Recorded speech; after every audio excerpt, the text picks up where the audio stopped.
Hey, let me do a little tap dance in your head. Shut up. This friggin' guy. What's the matter? I'm too old for your crap. Sean Penn and Robert Duvall are gang crime unit cops trying to combat the rampant gang violence in Los Angeles in colors. One of 4 new films we'll be reviewing this week. And coming up at the end of the show, we'll also take a look at one of the stars from Colors, in depth, Sean Penn, his controversial career. I'm Gene Siskel of the Chicago Tribune. And I'm Roger Ebert of the Chicago Sun-Times. Our first movie this week is Colors, and it's an ambitious police movie starring Robert Duvall as a streetwise veteran Los Angeles police officer assigned to the gang unit, and Sean Penn as the hot-headed young officer who becomes his partner. Duvall is a realist. He knows how things work on the street. He knows how to cultivate contacts, and he knows what to observe and what to ignore when he's out there. Penn has a more confrontational approach. He believes in wading in and knocking heads, and so the cops are fighting with each other almost from the moment they become partners. You think I'm over the hill?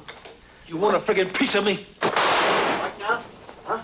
You think you got the market cornered? You think I'm not friggin' crazy? Go ahead, try me. Try me, you jerk. It takes a street emergency to suggest to Penn that Duvall may actually know his way around the city streets. Ain't the one about to shoot!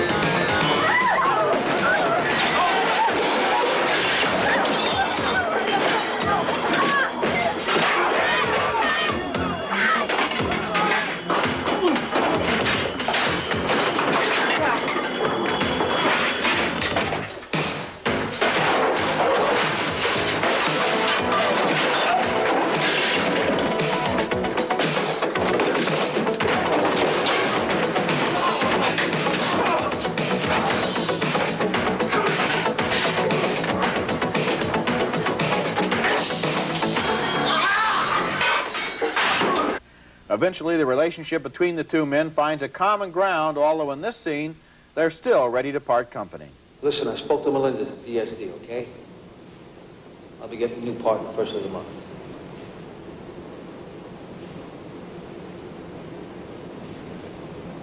You ever have a bad relationship with a woman where you fight all the time, like, constantly? Even when you love her. It's like having 2 heads. One says red, the other should have said green. But once you've had one that wasn't like that, you never go back again. If you see it's like that, you leave it. You don't point a finger and blame someone. You just go your separate ways. And in a way, their relationship is a bit like a marriage, because as they fight, they learn things about each other. They don't learn more by communicating, they learn more by not communicating. The relationship between Penn and Duvall is the best thing in this movie, and they're both very good at taking somewhat conventional characters we've seen from other movies, and making them into particular people in this one. But what's interesting about the movie is the way Dennis Hopper, the director, places those 2 cops in the middle of several larger stories. The gang members are not simply targets in Colors. We learn a lot about them, and we begin to understand some of the things that are important to them, including the camaraderie and even the sense of family that they find in a gang and nowhere else. There's a scene where they try to explain that to the cops. It's very effective. The movie has a lot of action in it, but it's also surprisingly ambitious in showing the whole world of police operate in, and not just a kind of them and us situation. Yeah, you know, you said the most interesting thing was the relationship between the 2 cops. I actually found the most interesting thing was the gangs. Yeah. I was overwhelmed by this. I spent a year living in Los Angeles. I mean, I live in the city of Chicago, as do you. We know there are gang problems in every major city. I have not seen a film that brought home the enormity of the problem, the size of the gangs, the hopelessness of the police in attempting to combat them, like this film does. There's been a lot of controversy based on a lot of ignorance of some people saying that this film is showing cops being brutal. To me, what this is showing is cops having virtually no chance to combat this whole secret society that just overwhelms them. To me, the film was a revelation. I agree with what you say. What's interesting, too, though, is the fact that the way Duvall understands the way that the gangs operate as part of a social structure. It's sad, but it's true, and this movie, by going inside a gang, shows that it's true, that for many of these kids, they're not just ganging together to shoot people and make money. They're ganging together really to have a place to belong and a code that they can subscribe to in an anarchic society. Well, so that aspect is interesting. There also are a whole bunch that are in there for the money, for the drugs, and for having a good time.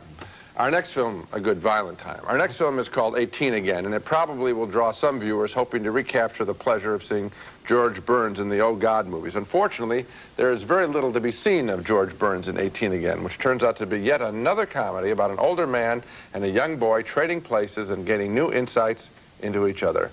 Well, that's not fresh anymore, and we could see it all coming when Burns, playing an 81-year-old grandfather, sings at his birthday party about his lost youth as his 18-year-old grandson looks on. I wish I was 18 again, going where I've never been. But old folks and old oaks standing tall just pretend I wish I was 18 again. Their spirits are inexplicably transferred in a car accident, and suddenly we're stuck watching the boy in college, listening to his history professor. But the kid has the mind and memories of George Burns. He challenges the professor's statement that Harry S. Truman didn't have a middle name. Well, what does the S stand for, Mr. Watson? Sergei, from an East European uncle. But foreseeing the Russian troubles that would follow after World War II, Harry made up that hogwash about the S. And where did you come by this information? From the man himself. Yeah. Harry told you? Not too funny. As with most of these movies, there's a pathetic comedy sex scene. This one involves buxom Anita Morris as Burns's mistress coming on to the 18-year-old boy. Tired stuff here. Well, you see, Madeline, I've gone through some very strange changes recently. That happens at your age. Oh, that's not what I mean. I know how you feel. You know what it feels like to be inside another person's body? Do you? There's nothing fresh, and of course the great disappointment is how the producers try to cover George Burns' absence from the film.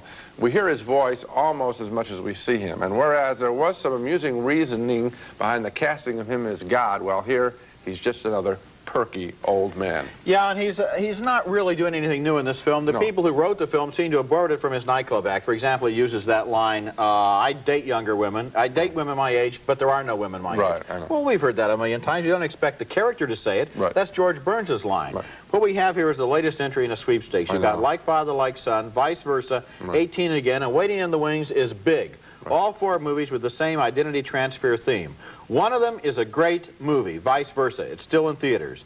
The other two that we've seen so far, neither one of us like. Yeah, it was sad to see Burns just sort of walked through the picture. It was almost as if somebody was strolling him through the film. When we come back, a thriller called Above the Law with Steven Seagal playing a Chicago cop investigating the CIA and drug money. No, mister! It's the story of two Chicago police detectives who stumble across a big drug ring and then bust it and then are mysteriously pulled off the case by their department acting under instructions of the FBI, of all people. But these are stubborn cops, and they continue their investigation until they discover that a corrupt CIA official is actually behind the drug smuggling. The movie stars a newcomer named Steven Seagal, a martial arts expert who's being promoted by Warner Brothers as their big new action star. Well, he does a lot of his own stunts all right, like this one.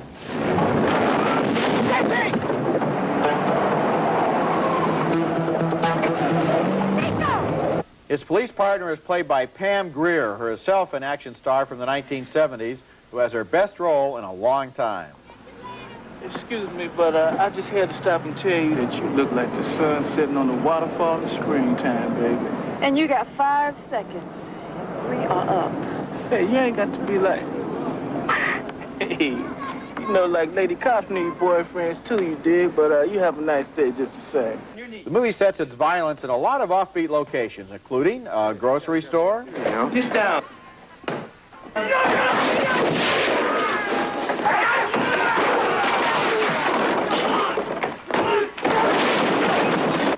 and a parking garage.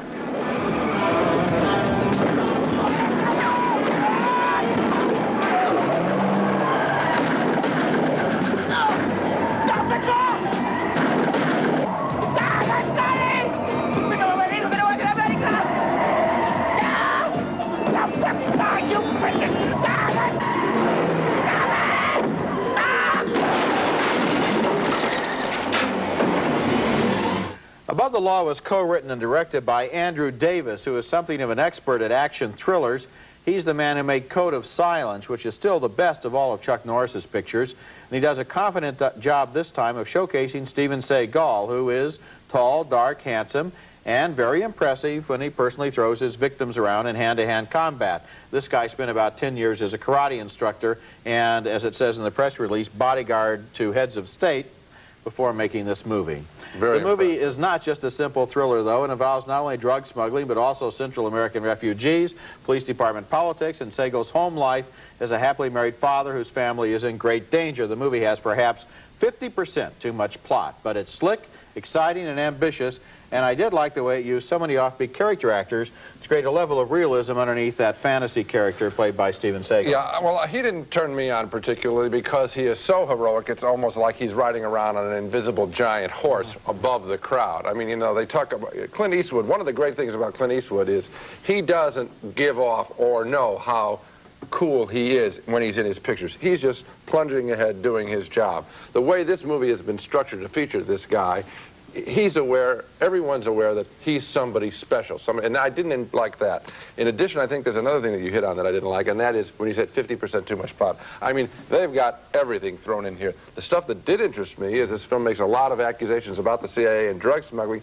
If they had just winnowed the plot down to that aspect, I think it could have been a sharp little thriller. Well, it's an ambitious movie, but I want to go back to what you said about Steven Seagal, because I agree with you that they treat him like he's somebody special. Right. But I don't agree with you that Clint Eastwood didn't do that, especially at the beginning. If you go back to A Fistful of Dollars, and for a few dollars more, he's playing this super character, this mythical character who strides on a different plane than ordinary men, and I think they're deliberately doing the same thing here with this character. Later on, there's time to let him play a funkier person like Dirty Harry, but right now he's got to be this kind of larger-than-life person, and I think it works as an introduction in a self-conscious attempt to manufacture a movie star, which is what they're trying to do. No, I don't know. To me, I was much more aware of it this time than I was with Eastwood. Coming up next, the movie Bad Dreams, about a young woman who survives a death cult, wakes up from a long coma, only to find that her nightmare is not over.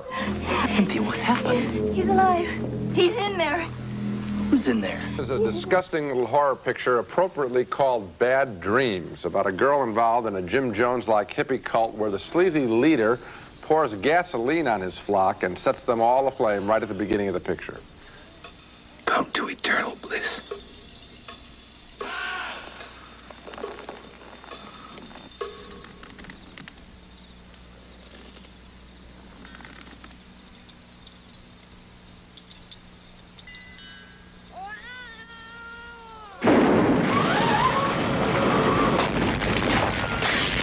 One girl survives from the carnage, and years later she awakes from a coma and finds herself part of a heavily medicated therapy group full of nuts.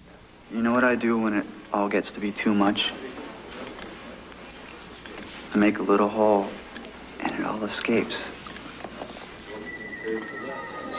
That's kind of revolting. If you care where this movie is going, and by this time I didn't, it gets worse. The heroine has recurring visions of the supposedly dead guru now stalking her fellow patients.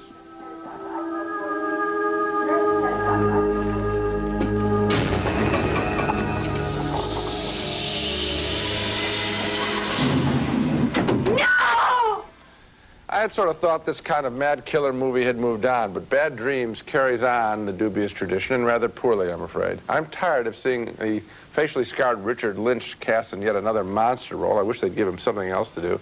And Jennifer Rubin as Cynthia appears to have some charisma, but she certainly isn't given much of a chance to show it. A pretty bad film. I think you picked the right word when you said it was disgusting. This movie is even worse than disgusting. It's despicable, because what it does is it takes the genre of the dead teenager movie, Yes. and forget about the R rating. Everybody in Hollywood, if they're honest, will tell you this movie is aimed at high school kids and junior high school kids.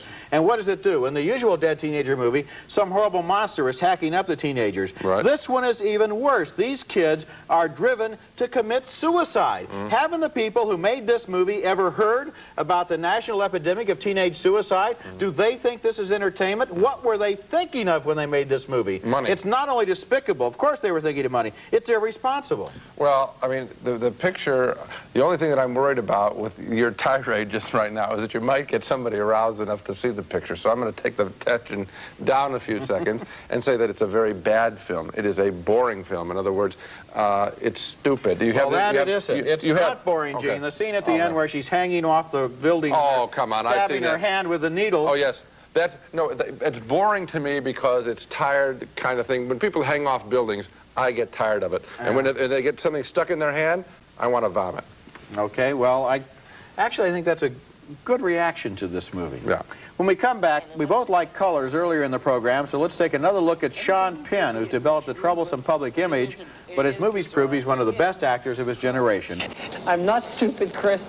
I read books. What are you talking about? I know what it's called. Disinformation. Counter-espionage. Even if you never go to the movies, you may know who Sean Penn is anyway because of all the publicity he's gotten for his marriage to the rock superstar Madonna, and also because of all the scuffles and controversies that he seems to attract to himself almost magnetically. I've even heard a few commentators lately who simply referred to Penn in passing as a typical example of bad manners or uncivilized behavior. Well, my personal opinion is that Sean Penn's manners are no worse than the average person's, but he's become the target and victim of photographers who will do almost anything to make him angry. And unfortunately, that process may obscure the fact that Penn has created some of the best performances of recent years in the movies. Earlier in the show, we reviewed his new movie, Colors, and if you go to your video store, you'll find 3 other fine performances there. One of them is Bad Boys from 1983, with Penn as a Chicago street kid who ends up in a reformatory. Look at the tenderness here in this scene with Ali Sheedy.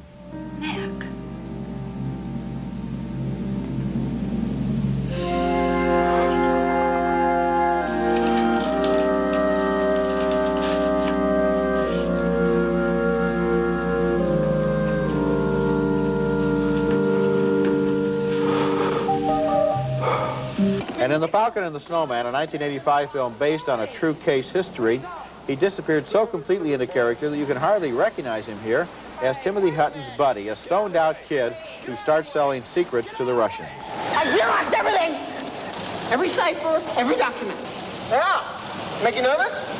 Well, don't worry, Chris. I'm not going to do anything with them as long as you're reasonable. Oh, you don't believe me? All right, go ahead. Go. That's the quickest way to find out. Go on. Where are they? In a safe place. Where? In a safe place. And here's Sean Penn in the great 1986 film At Close Range. Christopher Walken plays his father, a professional criminal who wants to bully his son into doing whatever he tells him to do. Terry and I are getting out of here. Where are you going to go? What are you going to do when you get where you go? I got some ideas. How are you going to pay? Apartment, food, clothes, all that. I'll find something. You find all you know is how to steal. You're too dumb to do that by yourself. Oh, you think so? I don't know much about Sean Penn's private life, and frankly, I couldn't care less. All I know is that in movie after movie, he amazes me with the depth and power of his performances. Hollywood legend is filled with the stories of great talents who have self-destructed, but I don't see Penn as the self-destructive type. I think that right now, he's simply in the middle of a lot of bad publicity which feeds on itself.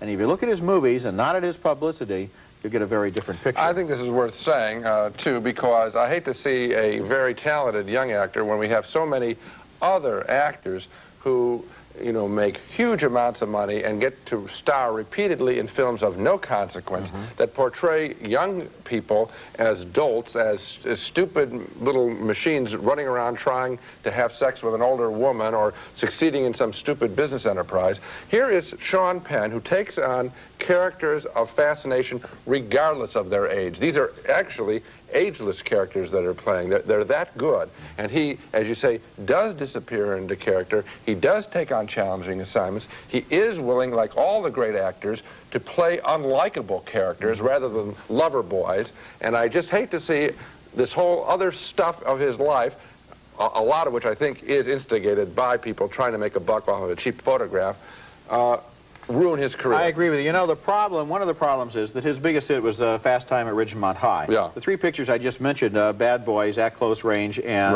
Falcon and the Snowman, are all better. Were, well, much better. Right. But they were not box office hits, so a lot of people are not familiar, really, with the range of his talent. Yeah, so well, that's what video is good for. You got it.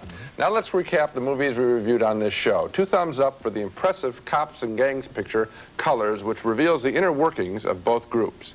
2 thumbs down, however, for 18 Again, the limp comedy starring just a little bit of George Burns. We split on the thriller Above the Law with Steven Seagal. Roger found him impressive? I did not. And 2 thumbs down, way down, for Bad Dreams, the disgusting mental hospital thriller. So Colors is the picture that we recommend. That's right, and that's it for this week. Next week we'll review 5 new films, including the World War II. Did you sleep with her?